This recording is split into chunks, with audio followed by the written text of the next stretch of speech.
en claquant des doigts. Donc expliquez-nous quelle est d'abord la démarche et puis comment vous pensez y arriver.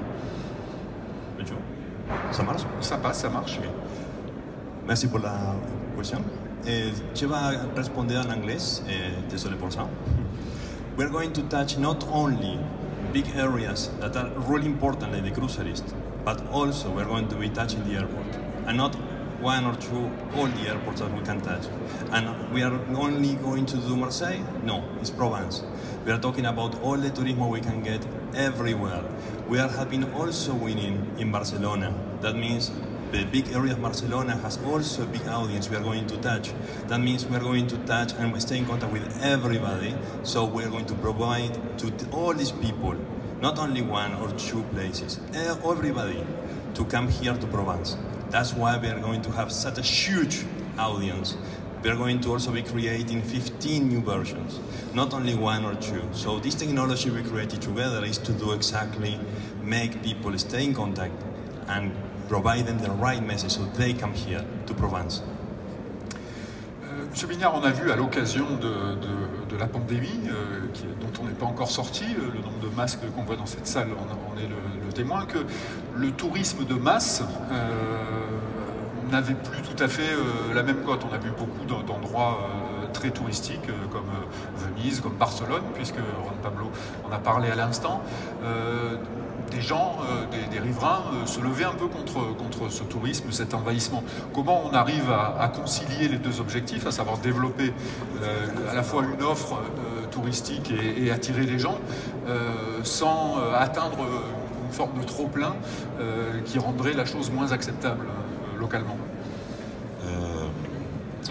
Justement, une des applications possibles de ce que je décrivais tout à l'heure de notre ambition, c'est encore une fois, à la fois d'adresser le bon message à quelqu'un qui a eu un avant-goût du territoire, mais vous noterez évidemment que le type d'offre ou le type de produit d'application qu'on est en train d'étudier là peut aussi bien concerner un organisateur de festival, quelqu'un qui a une boutique, qui a reçu des gens. Enfin, ça peut concerner toutes sortes de situations. L'idée, c'est bien celle de la fidélisation et de l'invitation à revenir. Cette invitation à revenir, de notre point de vue, elle a plusieurs intérêts. Le premier, c'est qu'on peut orienter les gens vers des produits, des offres qui les concernent véritablement. Et on peut leur adresser à n'importe quel moment. Ça veut dire qu'on peut orienter des gens vers des activités multiples et qu'on peut les orienter vers des périodes diversifiées. C'est le premier avantage du sujet.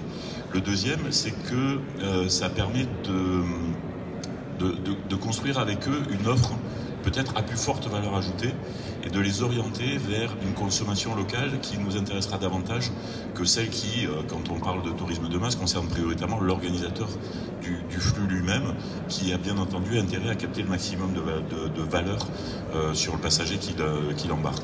Et enfin, le troisième point, ce qui nous intéresse beaucoup, c'est que pour créer de l'emploi et créer de l'activité économique, il ne suffit pas de générer du flux, il faut le diffuser, le flux en question. Et pour le diffuser, l'intérêt de l'application qui va vous être présentée, c'est qu'elle s'appuie sur une communauté, sur la transversalité et sur un certain nombre d'intervenants auprès desquels on propose une valeur. Il s'agit de réunir des gens autour de la question de l'accueil délivré aux touristes, cette question qu'on appelle désormais l'hospitalité plutôt que l'accueil ou la fréquentation touristique, l'hospitalité due aux touristes.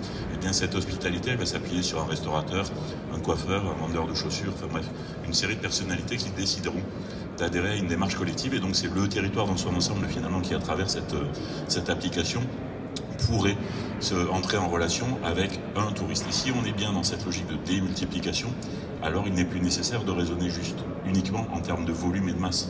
On rentre dans de la valeur ajoutée, comme vous le disiez tout à l'heure sur notre précédente table ronde. Voilà le raisonnement. Mais Juan Pablo, vous pouvez peut-être compléter avec la manière dont vous avez construit votre proposition. Merci beaucoup. Pour complémenter ça, je vais dire une petite chose.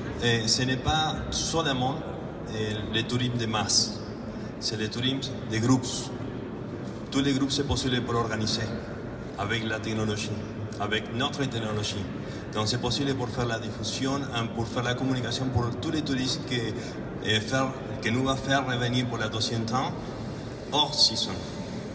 Exactement, oui. Nous allons faire beaucoup d'efforts pour faire hors saison. Donc c'est la diffusion, c'est aussi high season and out of season. It's super important for us.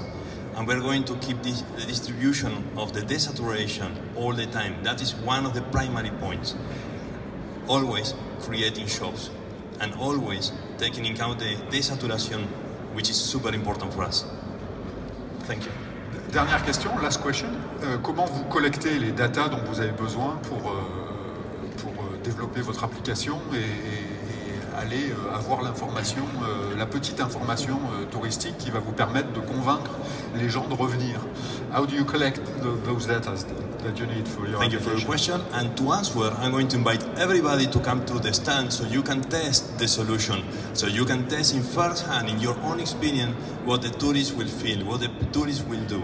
So everybody is welcome to do this part. And now to answer your question, RGPD is the most important part of all the technology. If we don't follow the rules, we are out of the market. So RGPD is the rules that can allow us to do exactly, to collect the data correctly, legally, and use it correctly, legally. If we do this, we can understand exactly everything we need without touching personal data, which is super important to progress in this market and the future, to make it really acceptable in the market. Without this, it's nothing. So we need to follow the rules, we need to create them properly. Thank you for your question. Merci beaucoup, merci à vous. Ça me donne la